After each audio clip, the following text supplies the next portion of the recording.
Hey guys, I'm Jason Catrone. And I'm Shelby Rollins. And we are Vocal Lab Collective. Hey Shelby. What's up?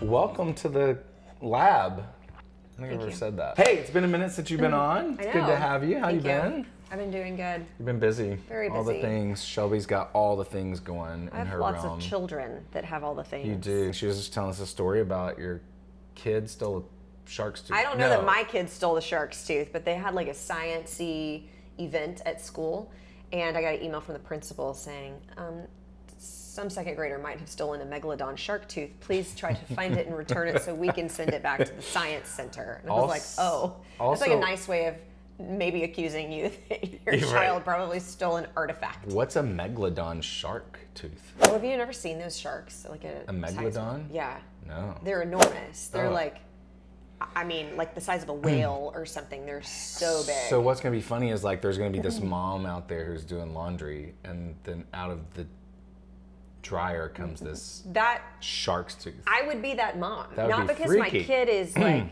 a klepto, but because I find all sorts of things in the dryer that my kids have put in their pockets. Like Legos, change, random toys. Just stuff? What's a klepto?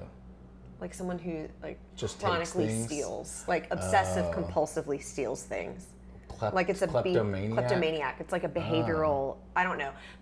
Some people these days might say it's like a condition, so you shouldn't punish them. When really it's like, stop stealing crap. I don't think I knew that. Yeah. Well, speaking of stealing crap, you all should steal that subscribe button right now. Oh, nice. Hit it. Follow us over on Patreon as well, where we do more fun things and give you extra footage. You ready to react to a video today? I'm ready. All right, well, let's see what kind of lovely music we find and what kind of knowledge Shelby pours on us today as we have, what are we doing? Ooh, a Coke Studio Bangla. I bet this is new for you. Yeah. We're doing Malo Ma. Here we go. Malo Ma. Why is it not playing? It wasn't enough. Maybe we have to actually hit play. Bangla, Season 3. Whoa, out of the gate. I want to hang out with this guy. He just looks fun and cool. He does look fun. Also, I'm going to start standing like that. Yeah.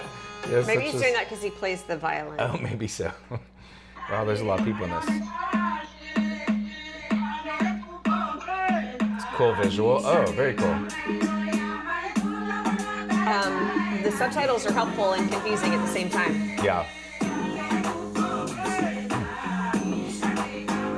What hard to watch snake both. has bit my precious Lankundar?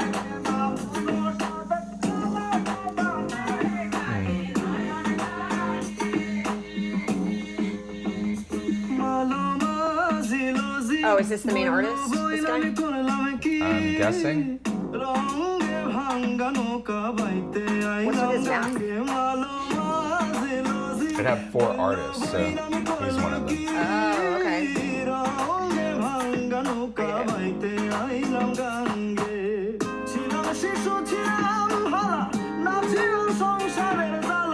It's a nice mix. Unique. Yeah, it's unique too, right? I like doing that. I like his tenor tone.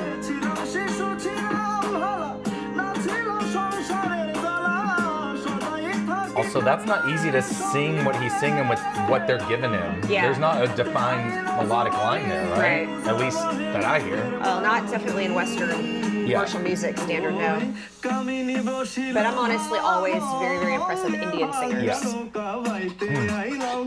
This is Bangladesh. Nice. They'll let us know if we say it wrong. Thank you. Sorry. Thank you. Bangladesh. To a Western, there are similarities in style, for sure. Yeah.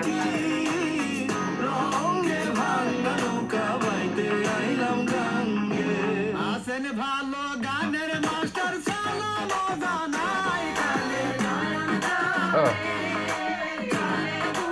What are those things they're slapping? They look like big popsicles.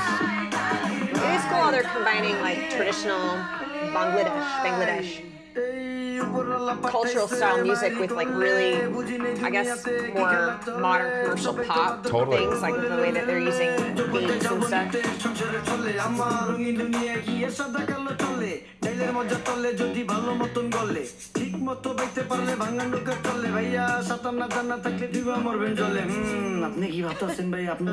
These lyrics are intense.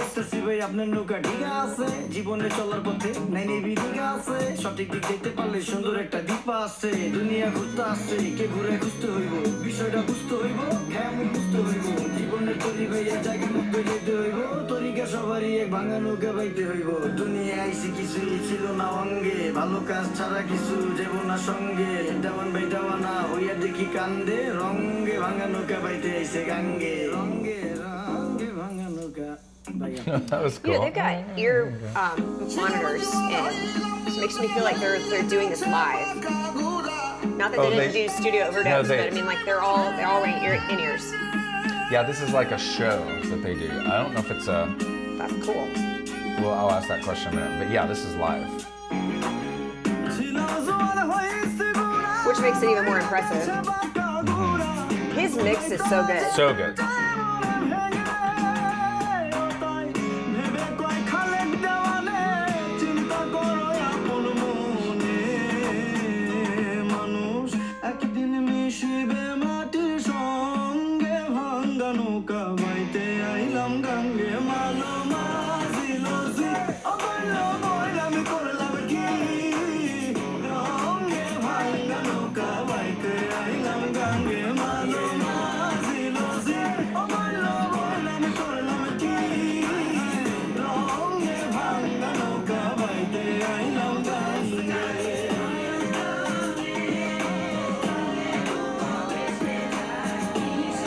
Oh, nice. Everyone coming together, that build. Yeah. So good. A lot of layers. Uh-huh. There's a lot happening. There's a lot going on.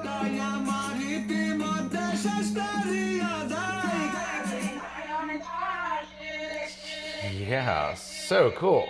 That is cool. That was crazy cool. Yeah, so Coke Studio, they have, we've reacted Coke Studio. This is Bangla. We've done like 2 or 3 now, Bangla. So newer to the channel. Coke Studio, India, Coke Studio, Pakistan. Wow. I think that's the 3 we've done. Yeah, so Coke Studio is like a big thing. And I think you guys let us know. Is it a competition? I think it's a competition. Oh, really? Yeah, kind of like. Are all of them in competition, like even the different countries? No, I don't think so. Or is it within one country is the competition? I think it's like, you all let us know. I think like. That's cool. I think even like a month or so ago, I saw this huge event that they did in LA for Coke Studios. So I don't know if it's gonna come here eventually, but it's definitely a big brand that's working. So is it mostly international? Like not in the US? I haven't ever seen anything in the US. I've never seen anything in the US. And it's just that part of the world that originally an American brand. So I think that's really for sure. cool that they're it's definitely going the out there and but the production showing the level, world everybody else's music. The production level, everything's just like crazy. I love the Coke Studio stuff. So yeah, that's Coke Studio. Welcome to Coke Studio, Shelby. Hey. Thank you. Thank you for exposing me. Give us some thoughts. We know you love the guy's mix. And he's up there effortlessly. And one thing that I love about not just Indian voices, but Bangladesh. Just that part of the world. Yes.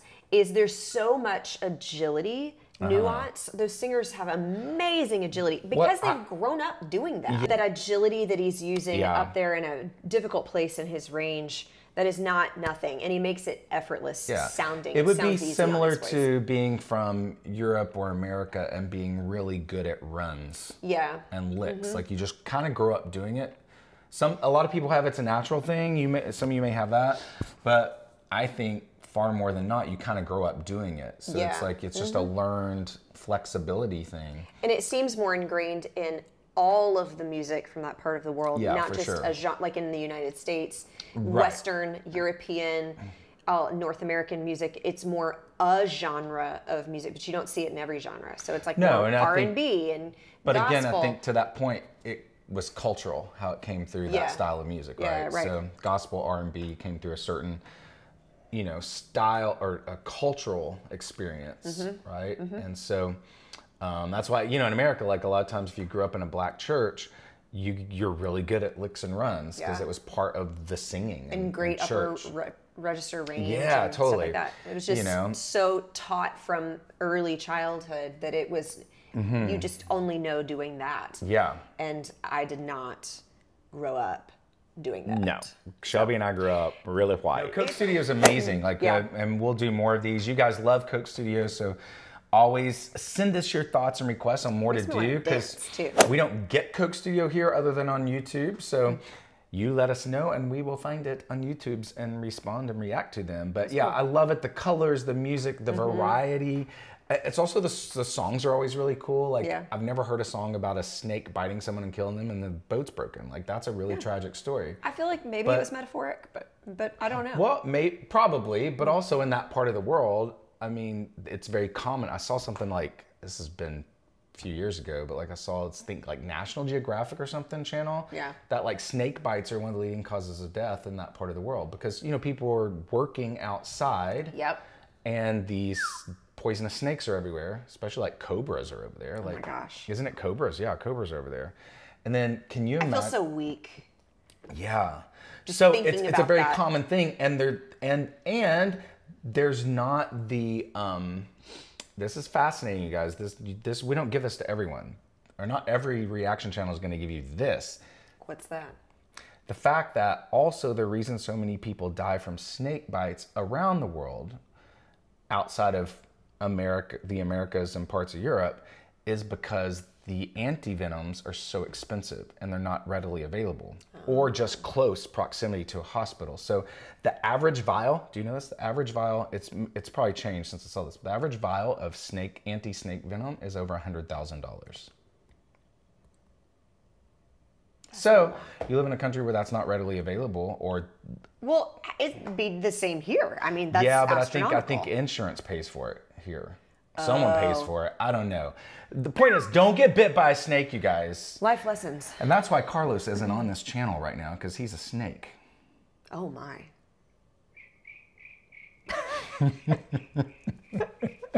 Carlos, hey, this was fun. This was fun. Yes, thank you for this video. Yeah, we're going to do more, okay? All right. Shelby's going to be with us for a little bit, so cheers to Shelby. Cheers to Coke Studio Bangla. Cheers to each and every one of you. Until next time, I'm Jason Catrone. I'm Shelby Rollins. And we are...